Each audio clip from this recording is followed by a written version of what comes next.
Shalom, selamat pagi. Shalom. Lebih keras lagi, shalom. Ya, ada sukacita saudara. Berikan salam terlebih dahulu kanan kiri. Bersiaplah untuk mendengarkan firman Tuhan.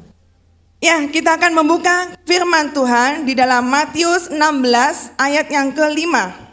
Matius pasal yang ke-16 ayat yang ke-5 sampai ayat yang ke-12 kita akan baca bersama-sama.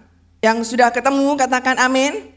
Kita buka sama-sama Matius 16 ayat yang ke-5 sampai ke-12. Perikopnya mengenai tentang ragi orang Farisi dan Saduki. Kita baca sama-sama. 1, 2, 3. Pada waktu murid-murid Yesus menyeberang danau, mereka lupa membawa roti. Yesus berkata kepada mereka, "Berjaga-jagalah dan waspadalah terhadap ragi orang Farisi dan Saduki." Maka mereka berpikir-pikir dan seorang berkata kepada yang lain, "Itu dikatakannya karena kita tidak membawa roti." Dan ketika Yesus mengetahui apa yang mereka perbincangkan, ia berkata, "Mengapa kamu berbincangkan soal tidak ada roti? Hai orang-orang yang kurang percaya, belum juga kamu mengerti? Tidak kamu ingat lagi akan 5 roti untuk 5.000 orang itu dan berapa bakul roti kamu kumpulkan kemudian?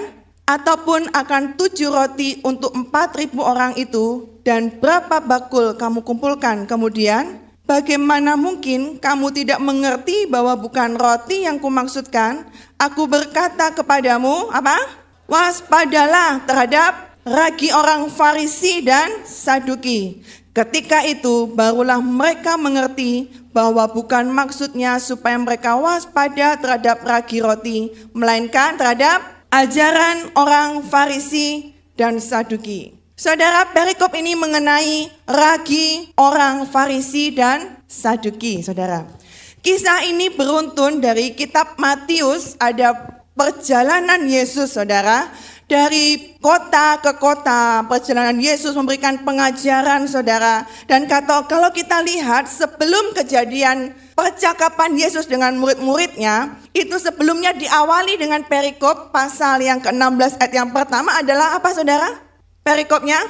Saudara, perikopnya adalah orang Farisi dan Saduki meminta tanda. Jadi sebelum percakapan Yesus dengan murid-muridnya, saudara, ketika sebelum Yesus menegur murid-muridnya, saudara, ada kisah di mana orang Farisi dan Saduki itu meminta tanda kepada Yesus.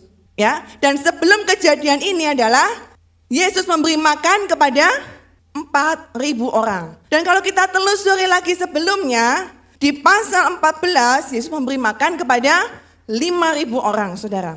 Jadi ada suatu alur di sini, banyak kejadian yang Yesus dan murid-muridnya yang sudah mereka lalui di dalam perjalanan mereka. Dan saat itu ketika orang Farisi dan Saduki meminta tanda kepada Yesus, sekalian Yesus mengatakan sesuatu untuk mengingatkan kepada murid-muridnya, waspadalah terhadap ragi orang Farisi dan Saduki. Tetapi saudara, murid-murid Yesus itu berpikiran kepada hal-hal yang tampak.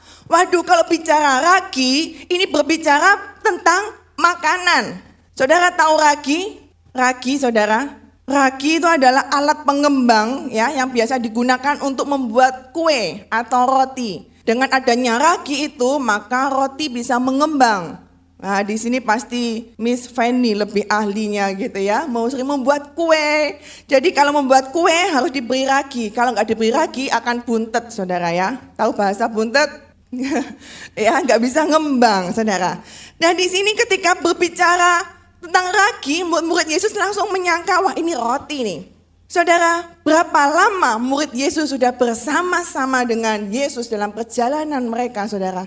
Tetapi murid-murid Yesus yang terdekat dengan Yesus, saudara, bahkan tidak bisa memahami apa maksud Yesus, apa yang menjadi perumpamaan Yesus, apa yang menjadi maunya Yesus, apa yang ingin disampaikan oleh Yesus, saudara. Saudara, ini menjadi peringatan buat kita, apa yang bisa kita pelajari. Sudah berapa lama kita sudah mengikut Yesus, saudara. Mungkin ada yang ngomong sudah sejak dalam kandungan saya mengikut Yesus. Ya, padahal masih belum itu ya, saudara ya. Masih dalam kandungan. Ada yang bilang saya sejak bayi mengikut Yesus karena papa mama saya sudah mengikut Yesus jadi orang Kristen. Saudara, kita mengikut Yesus tidak dilihat dari kita sejak lahir dalam kandungan, saudara. Tapi seberapa kita sudah benar-benar kita dilahirkan baru oleh Yesus, saudara. Dan ketika kita sudah dilahirkan kembali bersama-sama dengan Yesus, saudara, kita lihat apakah kita sudah benar-benar memahami dan mengerti apa yang menjadi keinginan Yesus dalam hidup kita. Apa yang menjadi kerinduan Yesus, apa yang ingin Yesus sampaikan di dalam hidup kita, saudara. Apakah kita seperti murid Yesus yang mereka sudah bersama-sama dengan Yesus, yang begitu dekatnya dengan Yesus, sehari-hari ngobrol, saudara. Tapi mereka masih belum bisa memahami apa yang menjadi kata-kata Yesus. Mereka masih memikirkan hal-hal yang berbeda. Saudara, kita udah lama jadi orang Kristen, kita udah lama mengikut Yesus, mungkin ada yang 10 tahun, 20 tahun, mungkin sudah 50 tahun, saudara. Tapi sudahkah kita sungguh-sungguh mengenal pribadi Yesus dan mengenal apa yang menjadi kehendak Yesus dalam hidup kita? Jangan seperti murid-murid Yesus, mereka masih bingung, Tuhan ini maunya apa ya? Oh, berbicara tentang roti nih. Dan ketika itu Yesus menegur lagi. Hai engkau yang kurang percaya, apa yang aku maksudkan ini bukanlah roti. Apakah engkau lupa beberapa hari yang lalu aku telah membuat mujizat. Aku bisa mengubahkan, aku bisa membuat mujizat, bisa melipat gandakan. Memberikan makan kepada 4.000 orang. 5 roti, 2 ikan, memberi makan 5.000 orang. Dan kalau kita lihat saudara dalam kejadian ini dalam kitab Markus, di situ ada referensinya, ternyata Matius dan Markus ini menulis dalam perikop yang sama, tetapi pembahasannya ternyata berbeda. Itu tergantung dengan sifat mereka, saudara. Tergantung dengan apa yang mereka alami. Markus menulis perikop ini mengatakan bahwa dalam kejadian ini ternyata murid Yesus lupa membawa roti, saudara. Dan hanya membawa 1 roti saja. Jadi ternyata dalam kejadian ini mereka bukan tidak membawa roti sama sekali, tapi ada 1 yang dibawa, hanya 1 roti saja.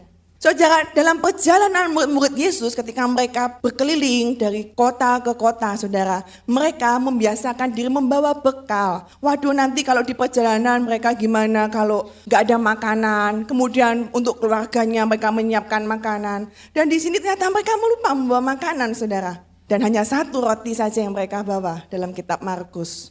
Saudara, saya percaya bahwa jika 7 roti bisa memberi makan 4.000 orang, saudara, mengapa murid-murid Yesus sudah melupakan bahwa dengan 1 roti atau bahkan mungkin tidak ada roti pun, Yesus sanggup mengadakannya, saudara. Amin.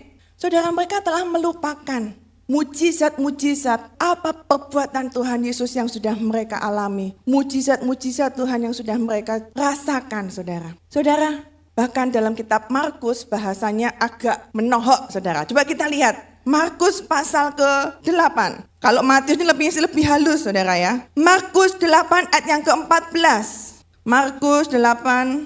Sudah ketemu semua? Sudah sampai di layar. Kalau kita lihat, saudara, ayat yang ke-14. Murid-murid Yesus lupa membawa roti, hanya apa? Sebuah saja yang ada pada mereka dalam perahu. Cuma ada 1 roti saja, saudara. Kemudian berkata ketika memperingatkan waspada terhadap ragi orang Farisi dan Herodes, Yesus mengetahui, dan kalau kita lihat saudara apa teguran Yesus buat mereka ayat yang ke-17. Dan ketika Yesus mengetahui apa yang mereka perbincangkan, ia berkata, mengapa kamu perbincangkan soal tidak ada roti? Belum jugakah kamu faham dan mengerti? Telah degilkah hatimu? Kamu mempunyai mata, tidakkah kamu melihat? Dan kamu mempunyai telinga, tidakkah kau mendengar? Tidakkah kamu ingat lagi pada waktu aku memecahkan 5 roti untuk 5.000 orang? Berapa bakul potongan roti yang kamu kumpulkan? Dan seterusnya, saudara. Saudara, peringatan Yesus di dalam Markus ini terhadap murid-muridnya bahasanya lebih menusuk lagi, saudara. Kalau di dalam Matius cuma, kamu kenapa gak percaya? Gitu ya. Mengapa kamu gak percaya? Kenapa kamu gak mengerti? Tetapi di sini saya berkata apa Yesus? Apakah kamu tidak punya mata? Kamu punya mata, kenapa kamu gak bisa melihat? Kamu punya telinga, kenapa kamu gak bisa mendengar? Saudara, kita mungkin punya mata, kita punya telinga, saudara, dalam panca indera kita. Tapi sudahkah kita sungguh-sungguh, kita bisa melihat hal-hal yang rohani dalam hidup kita? Yang kita lihat apakah hal-hal yang cuma jasmani, apa yang kelihatan di dunia ini, saudara. Tapi kita gak bisa melihat esensi tujuan dari hidup kita. Kita sudah punya mata. Sudahkah kita melihat perbuatan-perbuatan Tuhan yang besar? Kita punya telinga. Bisakah kita mendengarkan bahwa Yesus itu sungguh luar biasa dalam hidup kita, saudara? Kita harus belajar mengingat-ingat kasih Tuhan dalam hidup kita. Berapa banyak kita yang seringkali kita kecewa ketika keinginan kita tidak dikabulkan. Ketika apa yang kita inginkan tidak terjadi dalam hidup kita. Padahal saya percaya bahwa Yesus mengasihi kita dan Tuhan sanggup melakukan berbagai macam perkara dalam hidup kita. Amin, saudara? Amin. Selanjutnya, saudara, Yesus berbicara mengenai ragi orang Farisi dan Saduki. Ketika murid-murid Yesus, mereka ditegur oleh Yesus, baru mereka sadar, oh, Yesus itu nggak dimaksudkan roti, makanan. Tapi apa yang Yesus maksudkan adalah tentang ajaran orang Farisi dan Saduki. Apa itu, saudara? Kita pengen tahu apa itu siapa itu orang Farisi dan Saduki. Dan kalau kita lihat di dalam kitab Injil, saudara, seringkali dibahas mengenai orang Farisi dan Saduki. Farisi dan Saduki, saudara. Dan orang-orang Farisi dan Saduki ini selalu mengikuti Yesus. Seringkali kalau kita lihat dalam perjalanan Yesus, mereka selalu diikuti oleh orang Farisi, orang Saduki. Dan mereka ini yang seringkali, saudara, berbantah dengan Yesus. Menanyakan sesuatu kepada Yesus. Dan mereka selalu ingin mencoba Yesus. Siapakah mereka ini, saudara? Kalau kita lihat, orang Farisi ini sebenarnya adalah orang yang termasuk dalam golongan di bait suci, saudara. Mereka menduduki golongan yang lumayan dipandang oleh masyarakat pada waktu itu. Mereka merupakan orang-orang yang sangat memegang tradisi, saudara. Tradisi Taurat, tradisi yang mereka pahami dari perjanjian lama. Tapi orang Saduki mereka hanya percaya kepada 5 Taurat saja. Sedangkan kitab-kitab nabi-nabi yang lain mereka tidak mempercayai, saudara. Dan orang-orang Saduki ini mereka tidak mempercayai ada kebangkitan orang mati. Tidak mempercayai ada malaikat-malaikat. Mereka skeptis terhadap kuasa-kuasa Tuhan. Ya, saudara, dalam firman Tuhan dalam kitab Injil, Yesus seringkali bertemu dengan orang Farisi dan Saduki. Dan kalau kita lihat sebenarnya Yesus sangat membenci orang Farisi dan Saduki ini. Sampai berkata, waspadalah terhadap ajaran-ajaran orang Farisi dan Saduki. Apa itu ajaran orang Farisi dan Saduki, saudara? Orang Farisi dia hanya berfokus kepada tradisi. Ajaran-ajaran orang Farisi terlalu berfokus kepada tradisi turun-temurun. Tradisi-tradisi yang diturunkan. Dan ketika Yesus datang dalam kitab Matius pasal 5, saudara, Yesus berkata bahwa aku datang tidak untuk menghapuskan hukum Taurat, tetapi aku datang untuk apa? Menggenapinya, saudara. Disempurnakan. Tetapi orang Farisi dia hanya berpegang kepada perjanjian lama yang pada tradisi-tradisi dan tidak mau dibuka pikiran mereka. Tidak mau diberikan metanoia pembaruan pikiran mereka. Dan mereka hanya berkiblat pada masa lalu, saudara. Kita lihat, saudara, bagaimana orang Farisi itu, saudara. Matius pasal yang ke-9. Kita akan banyak buka ayat, saudara. Matius pasal yang ke-9. Orang Farisi ini orang yang suka nyeletuk, orang yang suka mengkritik Tuhan Yesus, orang yang suka mencemooh Yesus dan mencoba Yesus, saudara. Mereka selalu mencari-cari kesalahan. Ketika Yesus datang ke dunia, orang Farisi begitu bingung, siapa ini? Mempertanyakan kuasa Yesus dan selalu mencari-cari celah kesalahan Yesus di dunia ini, saudara. Matius pasal 9 ayat yang ke-9. Kalau kita lihat perikopnya adalah Matius pemungut cukai akhirnya mengikut Yesus, saudara.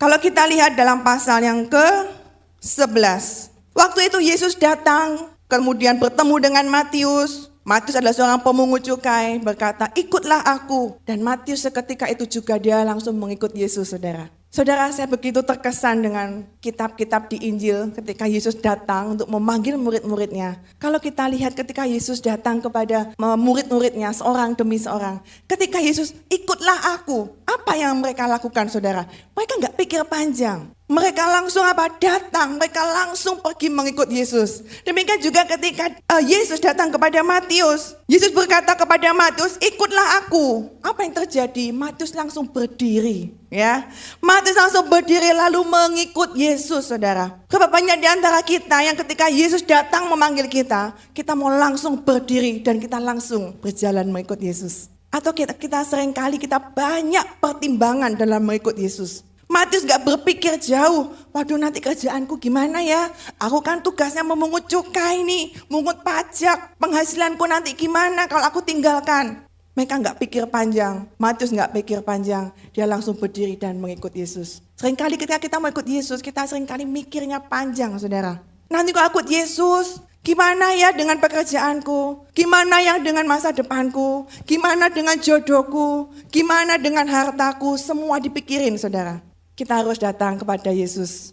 Kita datang ketika Yesus datang memanggil kita langsung ikut Yesus, saudara. Amin. Amin. Kemudian saudara, ketika Yesus memanggil Matius, kemudian pemungut cukai makan bersama-sama dengan pemungut cukai dan orang-orang berdosa lainnya, saudara. Kemudian orang Farisi melihat pasal 9 ayat yang ke-11, saudara. Pada waktu itu orang Farisi melihat hal itu. Berkatalah mereka kepada murid-murid Yesus, apa saudara?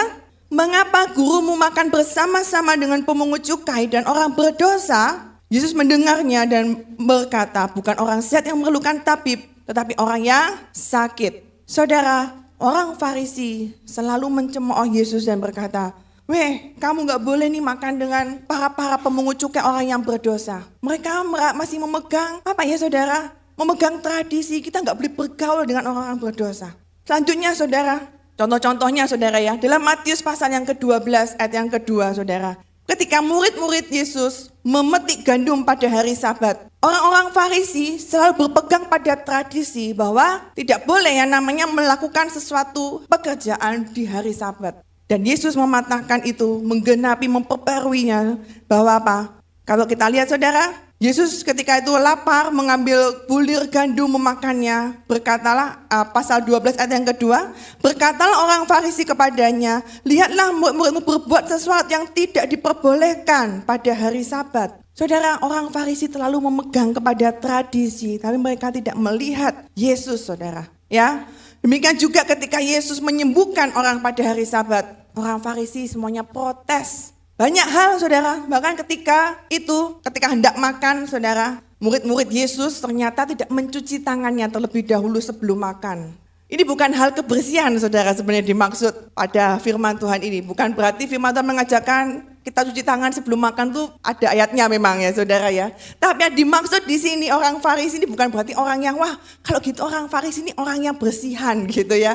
Kalau orang Farisi ini, kalau murid Yesus ini gak bersihan ini, gak jaga kesehatan. Bukan di situ maksudnya saudara. Ya, jadi sebenarnya saudara, kalau kita lihat dalam Markus pasal 7, ayo kita buka. Markus pasal 7, Markus pasal yang ke-7, ayat yang ke-3. Nah, kalau kita lihat saudara, perjalanan roh ada serombongan orang Farisi dan ahli Taurat. Saudara, ternyata orang Saduki itu punya kesamaan istilah dalam firman Tuhan. Kalau kita mungkin baca firman Tuhan, ada kata-kata orang Saduki. Nanti kadang di firman Tuhan di ayat yang lain dikatakan ahli-ahli Taurat. Itu sama saudara. Ya, ahli-ahli Taurat itu satu golongan dengan orang Saduki. Demikian juga ada di ayat yang lain dikatakan ada ragi Herodes. Ragi Herodes itu juga sama dengan maksudnya adalah ragi orang Saduki. Jadi itu sebenarnya maksudnya sama saudara ya. Kalau kita lihat dalam kitab Markus pasal yang ke-7, ketika ada orang Farisi dan ahli Taurat dari Yerusalem menemui Yesus, mereka melihat beberapa muridnya makan dengan tangan yang najis, yaitu dengan tangan yang tidak dibasuh. Ya saudara, dan kalau kita lihat saudara, ini berbicara mengenai tradisi sekali lagi. Bukan mengenai kebersihan gitu ya. Memang kalau kita ngajari anak-anak ya, ngajari anak juga, ayo sebelum makan harus cuci tangan. Betul saudara ya, tapi yang dimaksud dalam firman Tuhan ini bukan tentang kebersihan, tetapi tentang adat istiadat. Bahwa orang Farisi dan Saduki ini terlalu saudara melihat yang namanya kebiasaan adat istiadat. Saudara, ketika kita ikut Yesus saudara, maka kebiasaan adat istiadat, kebiasaan-kebiasaan nenek moyang itu harus kita hancurkan. Mungkin ada kebiasaan-kebiasaan tertentu, mitos-mitos saudara. Saya percaya bahwa di dalam Yesus tidak ada lagi mitos-mitos dunia, mitos-mitos nenek moyang. Amin. Semakin kita percaya saudara, maka iblis akan mengambil keuntungan di dalamnya. Demikian juga dengan hukum Taurat. Bahwa Yesus datang tidak meniadakan hukum Taurat, tapi menggenapi hukum Taurat yang disempurnakan dengan kedatangan Yesus. Saudara, berapa banyak di antara kita yang selalu melihat firman Tuhan tidak dengan hati, dengan pimpinan Roh Kudus, tetapi hanya melihat dari lahiriah saja. Tradisi lahiriah, hurufiah. Seperti murid Yesus yang ketika dikatakan ya tentang ragi, langsung berpikir tentang roti. Saudara, itu adalah penterjemahan firman Tuhan yang bersifat lahiriah atau hurufiah, saudara. Artinya ketika kita membaca firman Tuhan, kita tidak meminta pimpinan Roh Kudus dan kita hanya melihat dari sekedar kata demi kata. Itu seperti orang Farisi, saudara. Orang Farisi hanya melihat kata demi kata, kata demi kata, tetapi tidak hidup di dalamnya, tidak benar-benar menjadi pelaku firman Tuhan di dalamnya. Ini Tuhan sangat mengecam orang-orang seperti ini. Dan kalau kita lihat, saudara, bagaimana kehidupan orang Farisi, saudara. Matius pasal 23, kita akan baca. Matius pasal yang ke-23. Yesus mengecam ahli-ahli Taurat dan orang-orang Farisi. Ahli Taurat, orang Saduki dan orang Farisi, saudara. Ini panjang sekali ayatnya, mungkin kita tidak akan baca semuanya. Saya ambil poin-poinnya saja, saudara. Pasal 23 ayat yang pertama, maka berkata Yesus kepada orang banyak dan kepada murid-muridnya, katanya, ahli Taurat dan orang Farisi telah menduduki kursi Musa. Mereka adalah orang-orang yang cukup dipandang oleh masyarakat pada waktu itu, saudara. Mereka menduduki jabatan yang tinggi dalam mahkamah agama dan bait suci pada waktu itu. Dan tiba-tiba Yesus datang mengajar, itu tentunya mereka akan merasa tersaingi. Merasa, ini ada siapa ini kok tiba-tiba mengajar di bait suci. Itu yang menyebabkan orang-orang Farisi dan Saduki ini juga iri hati, jengkel kepada Yesus, saudara.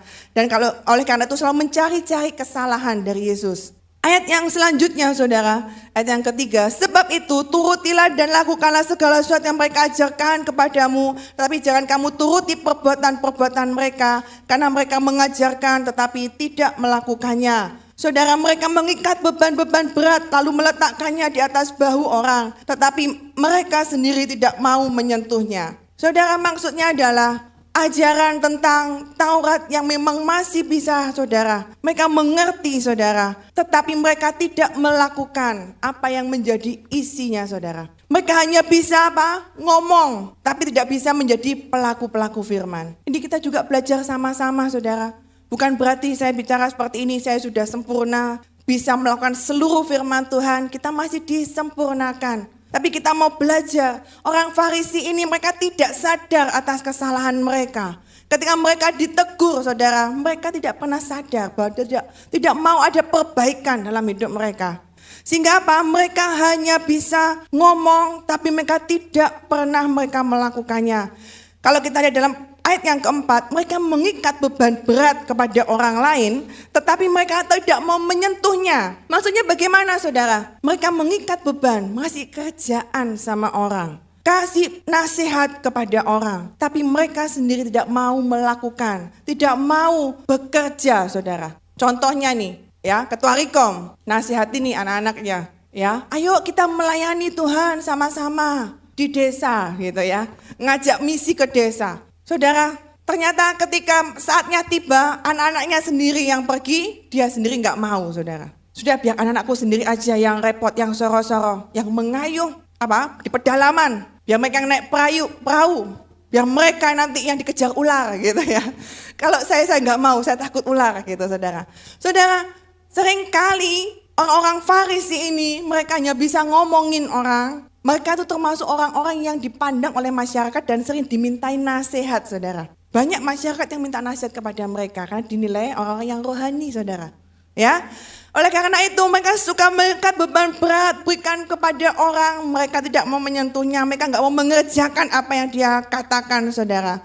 Kemudian, saudara, selanjutnya ayat yang kelima, kalau kita lihat, semua pekerjaan yang mereka lakukan hanya dimaksud supaya apa, saudara? Apa, saudara? Dilihat orang.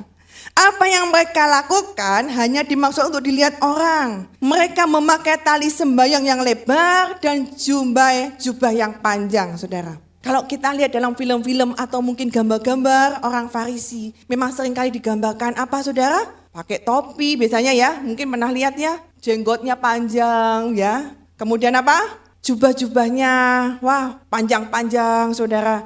Intinya apa? Mereka suka, saudara, mencari penghormatan dari orang lain. Dan apa yang mereka kerjakan itu supaya dilihat oleh orang, supaya kelihatannya rohani. Supaya kelihatan rohani. Coba lihat kanan kirinya sih. Kasih senyuman dulu. Kelihatan rohani enggak, saudara?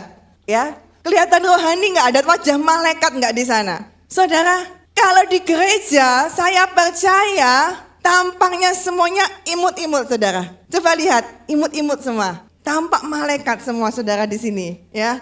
Saudara, kalau di luar gereja jangan jadi amit-amit, saudara, ya. Jadi kita belajar, saudara, bahwa mereka, orang-orang Farisi ini, mereka suka dipandang oleh orang. Dan apa yang mereka kerjakan itu hanya untuk dilihat orang. Artinya apa, saudara? Motivasi dalam apapun yang mereka kerjakan dalam kegiatan kerohanian itu hanyalah untuk dilihat oleh orang.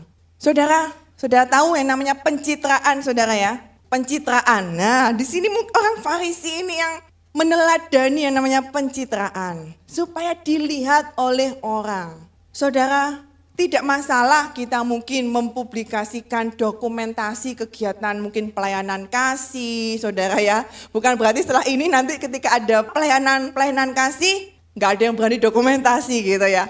Wah, nanti kalau saya dokumentasi dikira pencitraan nih.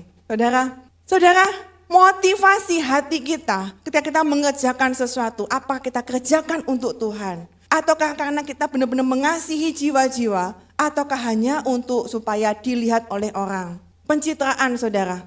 Kelihatannya berbuat baik, mungkin banyak tokoh-tokoh ya, dalam politik itu seringkali mungkin dilakukan pencitraan. Berikan apa? Makanan, sembako, memberikan pekerjaan, kampanye, tapi nggak semuanya juga pencitraan, saudara, ya. Jadi seringkali ketika ada tokoh-tokoh politik yang kadang berbuat baik, berbuat yang kelihatannya memang ini membuat kita terkesan, ada orang-orang netizen yang kadang juga saudara? Berpikir negatif. Wah, pencitraan aja ini, aslinya lo nggak kayak gitu. Ya, mana yang tahu? Hati orang siapa yang tahu, saudara? Tapi saudara, di sini yang saya mau katakan, jangan sampai bahwa apapun yang kita kerjakan hanya untuk pencitraan, supaya kelihatan kita tampang seperti malaikat rohani, saudara. Yang pelayan-pelayan di sini semuanya kelihatannya rohani. Amin? Amin? Gak ada yang amin, ya. Saudara, saya percaya bahwa pelayan-pelayan Tuhan pasti ketika melayani kelihatan rohani, saudara. Ya, Hani ketika melayani, main bass itu kelihatan rohani, saudara. Apalagi sambil merem-merem, manggut-manggut, ya kan? Tapi apakah ketika dia memuji Tuhan, itu benar-benar hanya untuk dilihat supaya kelihatan rohani? Apalagi kalau kemarin Bapak Gembala minggu lalu dikatakan bahwa deretan ini adalah deretan calon, saudara, ya. Calon-calon. Calon apaan? Ya, jempol, ya. Calon jempol, saudara. Bahwa apakah hanya untuk dilihat orang? Saudara, bahwa kita pelayanan kita, apapun yang kita kerjakan, jangan sampai kita hanya mencari penghormatan untuk diri kita sendiri. Saya percaya bahwa ketika kita melayani Tuhan, bukan justru kita mencari penghormatan untuk diri kita sendiri. Tapi siapa? Penghormatan untuk Tuhan kita, saudara. Seringkali sebagai manusia kita pasti senang ya kalau dihormati. Di sini kalau kita lihat, saudara, ayat ini selanjutnya, ayat yang ke-6. Mereka suka duduk di tempat yang terhormat dalam perjamuan dan tempat yang terdepan di rumah ibadat. Di sini siapa yang duduknya paling depan? Ya, siapa yang paling depan? Wah, jangan jadi orang Farisi, enggak ya. Saudara, orang Farisi suka mengambil tempat yang terdepan. Tempat yang terdepan, ya. Nanti saya ini enggak ada berani duduk di depan, ya. Takut dia dianggap orang Farisi. Saudara, mereka suka duduk mencari tempat-tempat yang dihormati, saudara. Saya percaya bahwa pendeta, gembala di sini, ya, atau full time di sini, bukan berarti karena ayat ini tidak mau duduk di depan, saudara, ya. Kalau kemarin ada yang membicarakan, wah ini kan gembalanya nggak pernah duduk di depan gitu ya, di belakang terus sehingga kursinya kosong, ya. Saudara, saya percaya bukan karena untuk ayat ini, ya. Saudara, tapi ini yang dimaksud intinya adalah mereka suka mencari penghormatan dari manusia, saudara. Mereka suka menerima penghormatan di pasar. Wow, bahkan disebutkan ya Yesus, mereka suka cari penghormatan di pasar. Suka disebut rabi atau guru, suka dihormati. Saudara, siapa sih manusia yang gak mau dihormati? Siapa yang gak mau dihargai, saudara? Setiap kita ada yang namanya butuh. Ya, butuh apa itu? Kebutuhan. Salah satu kebutuhan manusia adalah rasa dihargai. penghargaan. Saya percaya kita masih manusiawi, pengen dihormati saudara. Tetapi kita sudah ditebus oleh darah Kristus dan harga kita saudara, harga diri kita ini sudah ditebus oleh darah Kristus. Sehingga Kristuslah yang sungguh-sungguh menguasai hidup kita, yang telah memiliki hidup kita. Saudara, siapa di sini yang seringkali tersinggung karena enggak dihormati? Seringkali kita tersinggung karena kita enggak dihargai oleh orang lain. Ketika kita mungkin jadi koordinator, ketika mungkin ada anggota kita yang lupa konfirmasi ke kita gitu ya. Seringkali kita juga marah, tersinggung, kok saya enggak dihargai sebagai koordinator. Saya enggak dihargai sebagai ketua rekom. Kok aku enggak dianggap ya? Itu seringkali perasaan-perasaan itu muncul saudara. Saudara, seringkali kita nih meminta penghargaan dari manusia. Seringkali kita melihat, memikirkan apa yang dipikirkan manusia tentang kita, saudara.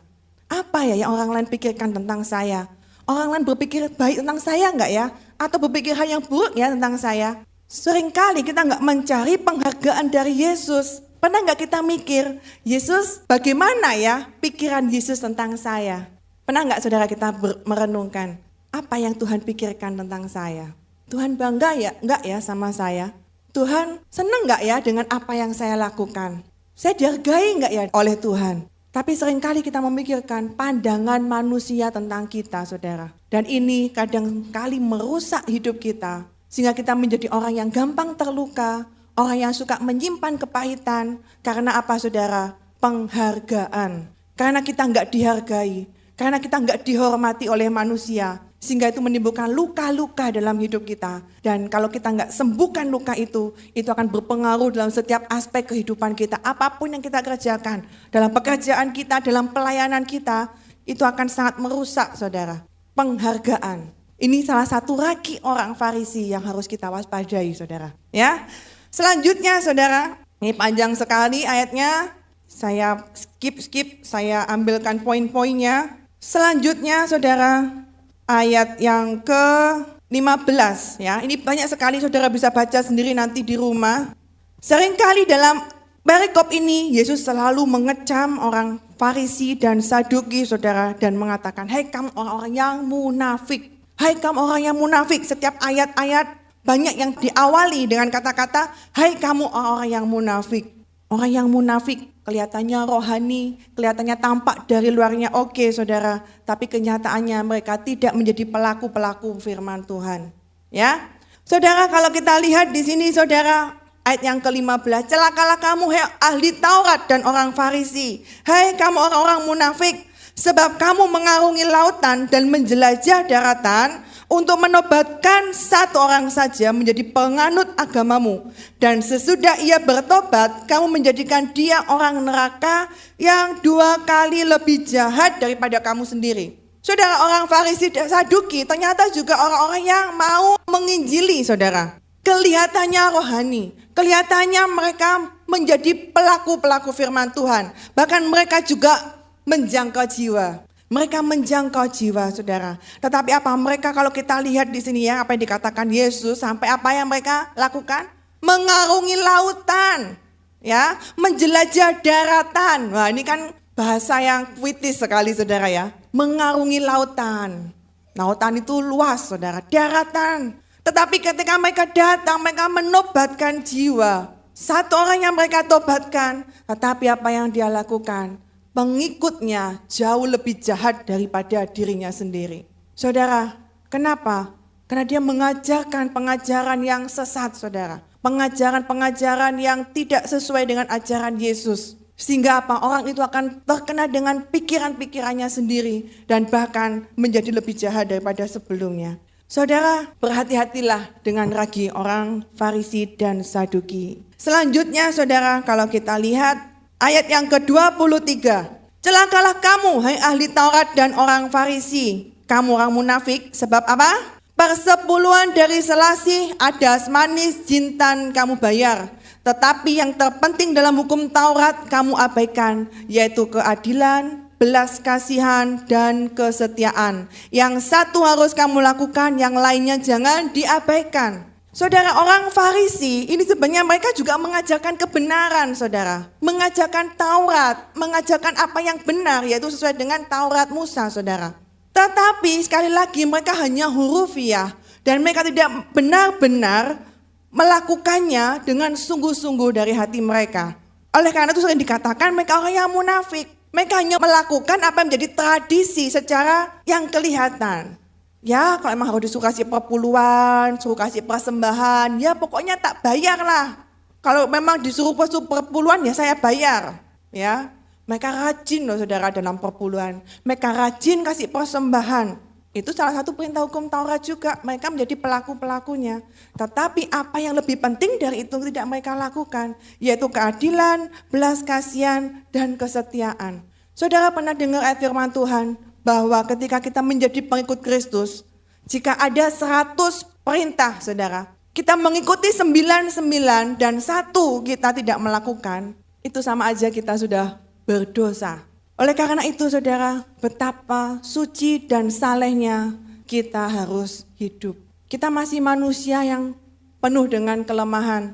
Kita mungkin berjuang untuk kita mengalahkan dosa kita, berjuang mengalahkan karakter kita saudara.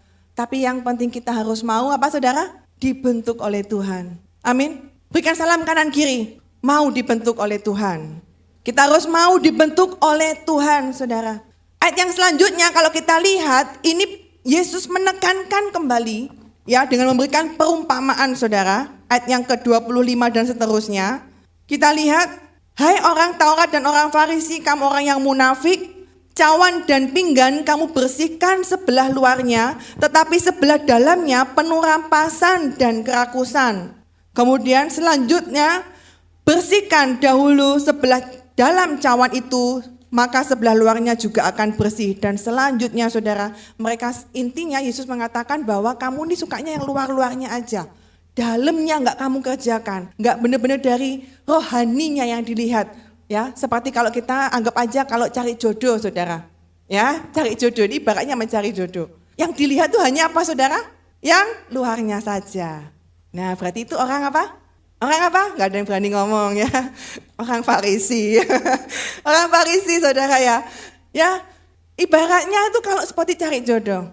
Yang dilihat hanya luarnya saja. Tapi dalamnya enggak dilihat. Karakternya enggak dilihat. Yang penting cantik, ganteng saudara ya. Yang penting imut. Nah saudara, tapi enggak dilihat dalamnya seperti apa. Ya. Nah saudara, selanjutnya atau kita lihat saudara. Selanjutnya Lukas pasal yang ke-18. Lukas pasal yang ke-18. Ayat yang ke-9. Perumpamaan tentang orang Farisi dengan pemungut cukai.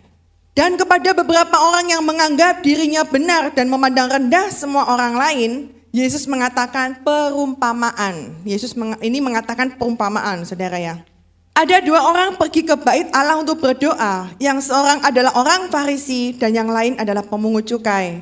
Orang Farisi itu berdiri dan berdoa dalam hatinya begini. Ya Allah, aku mengucap syukur kepadamu karena aku tidak sama seperti semua orang lain. Bukan perampok, bukan orang lalim, bukan pezina, dan bukan juga pemungut cukai ini. Aku berpuasa 2 kali seminggu, aku memberikan 1/10 dari segala penghasilanku. Tetapi pemungut cukai itu berdiri jauh-jauh, bahkan ia tidak berani menengadah ke langit, melainkan ia memukul diri dan berkata, Ya Allah, kasihanilah aku orang berdosa ini. Aku berkata kepadamu, orang ini pulang ke rumahnya sebagai orang yang dibenarkan Allah, dan orang lain itu tidak. Orang Farisi maksudnya ya. Sebab barang siapa meninggikan diri, ia akan direndahkan, dan barang siapa merendahkan diri, ia akan ditinggikan. Saudara, Yesus memberikan suatu perumpamaan kepada murid-muridnya. Yaitu apa?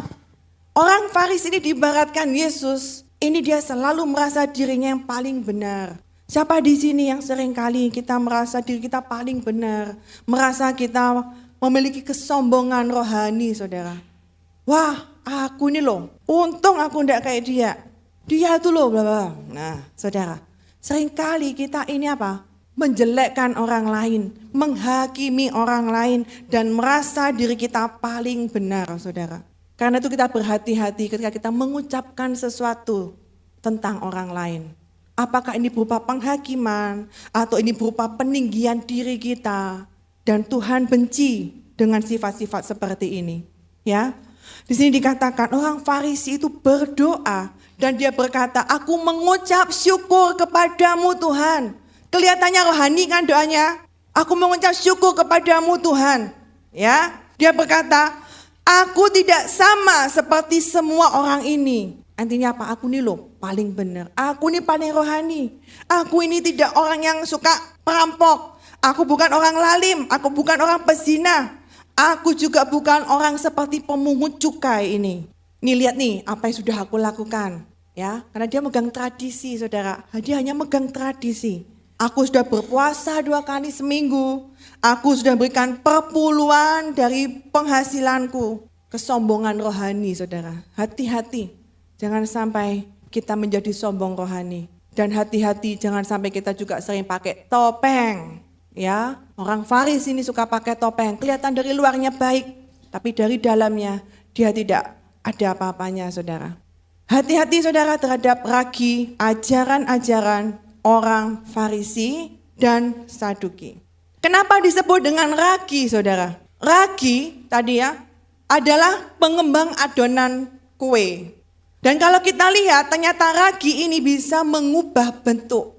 Bisa merusak ya zat yang sudah ada di dalamnya yaitu tepung.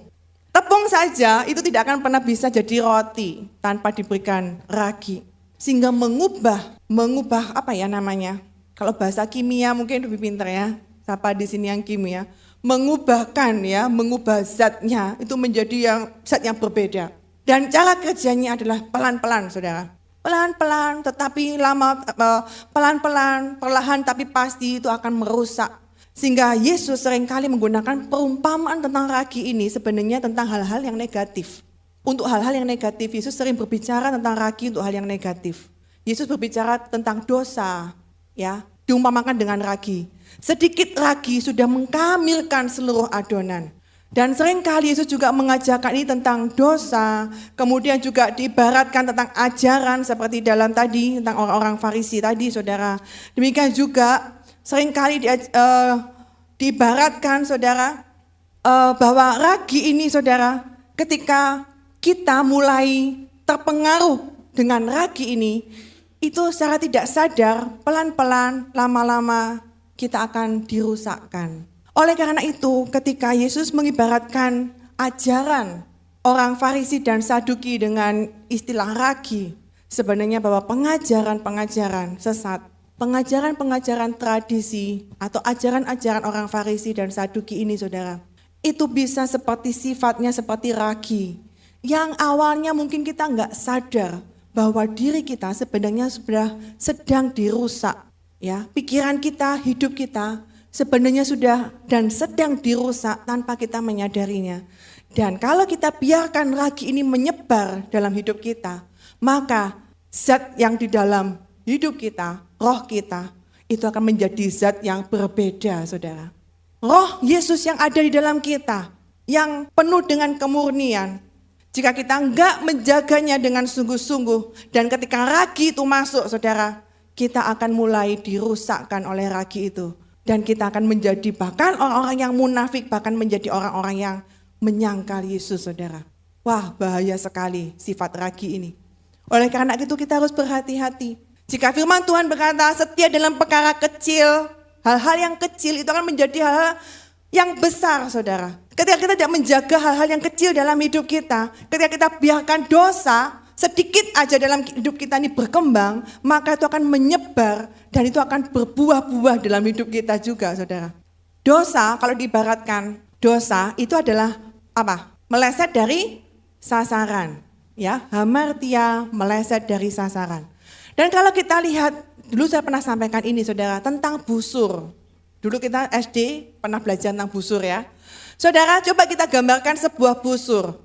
Ketika mungkin dalam busur di kertas yang kecil, saudara, kita gambar dalam derajatnya, itu ada 90 derajat, 180 derajat. Kita simpangkan aja 1 derajat aja. Jadi hasilnya harusnya lurus, tapi kita simpang 1 derajat aja. Coba kita garis lurus, saudara. Penyimpangannya kita coba lurus terus garis panjangnya. Apa yang terjadi? Yang awalnya ketika kita di sini, ketika kita start kelihatannya cuman 1 mili selisihnya, saudara. Ketika kita berjalan terus dan kita tidak segera berbalik dari jalan kita yang salah, maka jalan kita ini akan melenceng begitu jauh. 1 meter aja sudah akan mulai kelihatan, saudara. Akan mulai muncul penyimpangannya mulai berapa senti. Dan ketika 1 kilometer perjalanannya sudah menyimpangnya sudah entah berapa meter gitu, saudara ya. Karena itu hati-hati dengan namanya apa? Dosa. Menyimpang, meleset dari sasaran. Sehingga oleh karena itu firman Tuhan ini yang utama dalam hidup kita. Kita harus menerjemahkannya, menafsirkannya, tidak hanya sekedar tradisi, hurufiah dan lahiriah, saudara. Tapi harus kita hidupi di dalamnya. Dengan Roh Kudus yang memberikan pengertian kepada kita. Apa yang Tuhan mau dalam hidup kita, saudara. Sehingga kita akan semakin disempurnakan. Ketika kita mulai menyimpang sedikit, kita mulai berbalik. Kita mulai menyimpang sedikit, kita cepat berbalik. Jangan biarkan kita sudah lama menyimpang. Baru kita sadar, kita berbalik. Akan lebih sulit, saudara. Amin, saudara. Ayat yang terakhir kita akan baca. Ayat yang terakhir, beberapa ayat terakhir. Ya, pemain musik bisa silakan maju ke depan. Matius pasal 3. Matius pasal 3 ayat yang ke-7. Kita akan baca sama-sama. Matius pasal 3 ayat yang ke-7 dan ke-8. 1, 2, 3. Tetapi waktu ia melihat banyak orang Farisi dan Saduki datang untuk dibaptis, berkatalah ia kepada mereka, apa saudara? Ya, jadi hasil kala buah yang sesuai dengan pertobatan. Waduh, Tuhan Yesus ini kelihatannya jahat banget gitu ya kalau ngatai orang ya, serem gitu ya. Kalau di zaman sekarang ada pendeta yang kayak gini mungkin jemaatnya sudah hilang semua, saudara ya. Mungkin ya kalau jemaatnya dikatakan kayak gini, hei kamu keturunan ular beludak gitu ya. Aduh langsung sakit hati, saudara ya. Langsung meninggalkan gereja gitu ya. Saudara, Yesus ini keras sekali kepada orang Farisi dan Saduki. Kalau kita lihat di sini kenapa? Karena Tuhan tahu bagaimana sifat mereka, saudara. Karakter mereka, saudara. Jangan sampai kita menjadi seperti orang Farisi dan Saduki yang begitu degil hati, yang begitu bebal. Sampai dikatakan, hai kamu keturunan ular beludak. Siapakah yang siapa yang mengatakan kamu bahwa kamu bisa melarikan diri dari murka yang akan datang. Tapi Yesus sebenarnya mau kasih jalan sebenarnya, saudara. Kamu keturunan beludak. Tapi kalau kamu bertobat, kamu akan diselamatkan. Ayat yang ke-8. Hasil kala buah yang sesuai dengan pertobatan. Saudara, kalau kita lihat selanjutnya, saudara ya, ayat yang ke-9. Jangan mengira bahwa kamu sudah berkata dalam hatimu, Abraham adalah bapa kami. Karena aku berkata kepadamu, Allah dapat menjadikan anak bagi Abraham dari batu-batu ini. Artinya apa? Mereka itu merasa gini, wah aku sudah jadi anak Abraham, aku keturunan Israel. Jadi aku ini sudah diselamatkan. Aku sudah diselamatkan berarti aku sudah bebas, saudara. Berarti aku tidak perlu mikirin lagi. Nah ini suatu ajaran bahwa apa? Pokoknya aku sekali aku selamat pasti aku tetap selamat atau aku jadi anaknya Abraham. Saudara, Yesus ini memperingatkan hal ini. Jangan mengira bahwa dalam hatimu kamu tuh anaknya Abraham. Jadi kamu dapat selamat dari murka Tuhan. Karena apa? Tuhan bisa menciptakan batu-batu ini jadi anaknya Abraham. Saudara, jangan mengira kita sudah ke gereja, kita pelayanan, kita udah aktif, kita sudah ikut Yesus, sudah setia, saudara. Dan itu akan menjamin kita masuk surga, saudara. Yang menjamin kita masuk surga adalah kita percaya kepada Yesus. Dan hasilkanlah buah yang sesuai dengan pertobatan kita. Jika kita memang sudah percaya Yesus dan bertobat, tunjukkanlah itu dengan buah-buah kita, saudara. Amin. Ayat yang ke-10, kapak sudah tersedia pada akar pohon. Dan setiap pohon yang tidak menghasilkan buah yang baik, pasti akan ditebang dan dibuang ke dalam api. Barang siapa di sini hidup kita yang tidak menghasilkan buah, kekristenan kita yang hanya sekedar lahiriah, yang hanya sekedar kelihatan rohani, sekedar kelihatan Kristen KTP-nya, saudara. Sekedar kelihatan bawa Alkitab ke gereja. Sekedar kelihatan kita melayani, kita aktif, saudara, dalam apapun yang kita kerjakan. Tapi jika kita tidak menghasilkan buah yang sesuai dengan pertobatan kita, maka semuanya sia-sia. Kapak sudah disiapkan dan setiap pohon yang tidak menghasilkan buah yang baik, saudara, Ada embel-embelnya, nggak cuma menghasilkan buah aja. Buah itu bisa macam-macam, buahnya bisa masam, buahnya bisa busuk saudara, buahnya bisa nggak berbuah lebat. Kita mau menghasilkan buah yang lebat dalam hidup kita, buah yang baik. Jika kita nggak menghasilkan buah yang baik, maka akan ditebang ke dalam api saudara. Ini peringatan buat kita. Terakhir saudara, Matius 5 ayat yang ke-20. Matius 5 ayat yang ke-17 itu perikopnya Yesus dan hukum Taurat, itu panjang sekali saudara. Saudara bisa baca sendiri di rumah. Intinya bahwa Yesus datang bukan untuk meniadakan hukum Taurat tapi untuk menggenapi. Dan kalau kita lihat, saya ambil poinnya ayat yang ke-20 saudara. Maka aku berkata kepadamu, jika hidup keagamaanmu tidak lebih benar daripada hidup keagamaan ahli Taurat dan orang Farisi, sesungguhnya kamu tidak akan masuk ke dalam kerajaan surga. Masuk dalam kerajaan surga enggak hanya sekedar kita lahiriah, kita tahu firman Tuhan, kita hidup beragama saudara. Tapi hidup kita harus lebih benar dari hidup keagamaan lahiriah saudara, hidup kita. Amin saudara, amin. Hidup ini singkat saudara. Ya, kalau beberapa hari yang lalu paman saya meninggal dunia dengan tiba-tiba saudara. Memang sudah sakit, tetapi karena penyakit yang kelihatannya bukan penyakit yang parah, sakit mah saudara ya. Diagnosanya saya kurang tahu, tapi hanya penyakit mah, tiba-tiba bisa meninggal. Dan hidup kita nggak tahu. Kita diberikan waktu Tuhan sampai kapan, hidup ini begitu singkat. Tapi kita mau berikan yang terbaik selama kita diberi kesempatan oleh Tuhan. Amin saudara. Selama kita masih hidup, berikan kita hidup yang terbaik. Kita mau sungguh-sungguh kita mengasihi Tuhan, kita mau doa, kita mau renungkan firman Tuhan.